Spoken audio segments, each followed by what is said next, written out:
Hey guys, what's up, and thanks for coming back to watch another video. I'm going to be showing you a lace closure sew-in today. However, this video is geared more towards styling, so I'll briefly explain how I do my braid pattern, and you guys will have to subscribe and come back for another video so that I can show you how I actually do the install.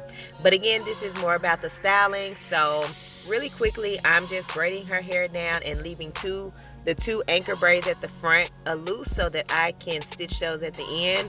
I do that so that I can go back and restitch her closure if she does decide to get it maintenance, which I strongly suggest.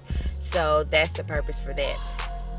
Once I get the closure attached, then I'm going to sew in the rest of the bundle. She has 3 bundles to be added to her lace closure, and I'm just gonna sew them around the closure. Nothing special, nothing fancy, just making sure everything is nice, neat, and flat.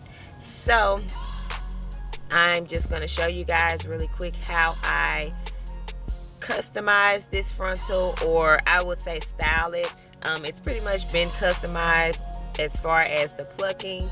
I don't really bleach the hairline on closures anymore because it tends to loosen the hairs on there, so I just stick to using concealer, and then I advise my clients on how to keep it up, which it normally stays until they wash their hair, but then I can show them how to do it at home. So I'm just gonna go in with some foam and basically saturate the top of the closure so that I can slick it down as much as possible.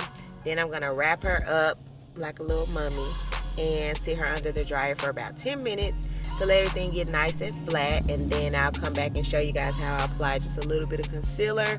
It is a tad bit lighter than her shade.